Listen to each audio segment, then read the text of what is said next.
राधा स्वामी जी। मन लगे या ना लगे पर बैठो, बैठना जरूरी है। हमें सद्गुरु ने कहा है कि आप बैठो, हमारा काम बैठना है।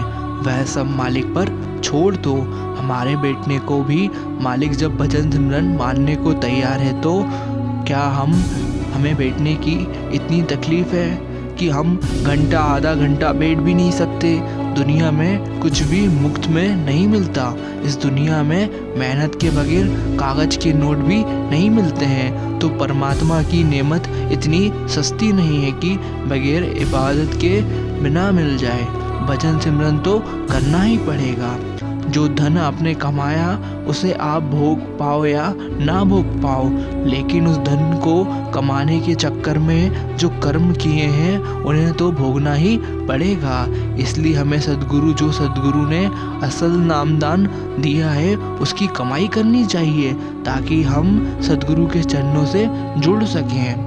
एक औरत बाबा जी से पूछती है कि हम सभी जानते हैं कि आप हमसे प्यार करते हैं, लेकिन जब हम कठिन समय या स्वास्थ्य समस्याओं से गुजर रहे होते हैं तो आप आते हैं, लेकिन बहुत देर से। जब हमें कोई समस्या या स्वास्थ्य समस्या होती है तो आप पहले क्यों नहीं आते हैं? बाबा जी ने कहा, दीदी आप बॉलीवुड फिल्में तो देखा है, हीरो ढिशुम ढिशुम जैसे खलनायक से लड़ता है और अंत में पुलिस आती है।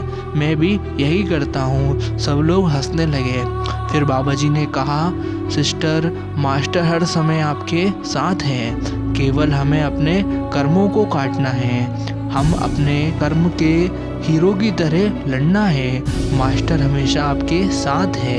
किसी भी समस्या स्वास्थ्य के बारे में चिंता करने के लिए नहीं। गुरु तो हमेशा होते हैं, लेकिन हमें लगता है कि गुरु अंतिम क्षण में आते हैं।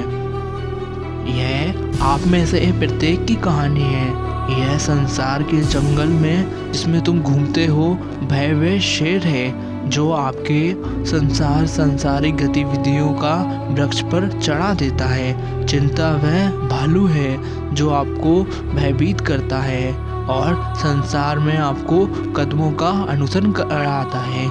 इसलिए आप आशा और निराश की जुड़ाव जड़ों के मध्य से आसक्ति और बद्यकारी कर्मों में नीचे की ओर खिसकते हो।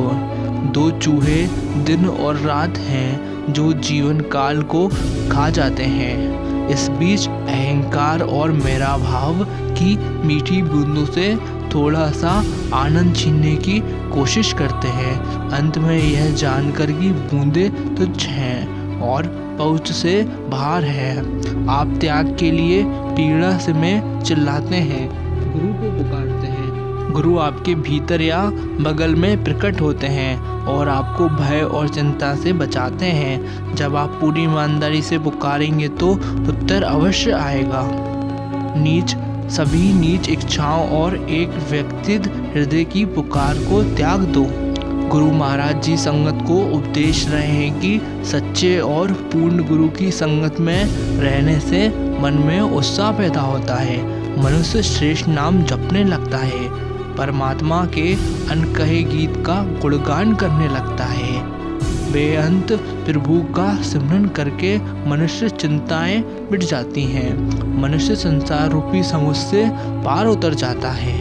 बाबा बुल्ले शाह जी फरमाते हैं, जब सच्चे इश्क की नमाज का पता लगे, जब उस मालिक से पहचान हो गई, फिर मंदिर और मस्जिद का ध्यान हट जाएगा। जब उस सब शब्द स्वरूप शाह मालिक के अंतर में दीदार दिया, बड़े शिकवे थे।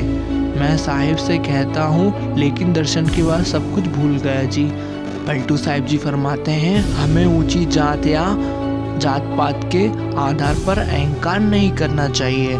परमात्मा के घर में जात पात महज नहीं देखा जाता, बल्कि वहाँ प्रेम प्यार और भक्ति करने वाले का सत्कार होता है। गुरु अर्जुन साहिब जी समझाते रहे हैं कि गुरु की कृपा से जिस मनुष्य का मन एक परमात्मा के साथ रंगा रहता है, उसको दूसरों से ईर्ष्या करनी भूल जाती है। जिस मनुष्य पर मालिक की कृपा हो जाती है उसको उस गोविंद, उस परमात्मा के अतिरिक्त कोई दूसरा नहीं दिखाई देता। उसको हर जगह, हर प्राणी में, हर परमात्मा दिखाई देता है, जो परमात्मा सब कुछ करने में और सब जीवों के सब कुछ कराने में समर्थ है।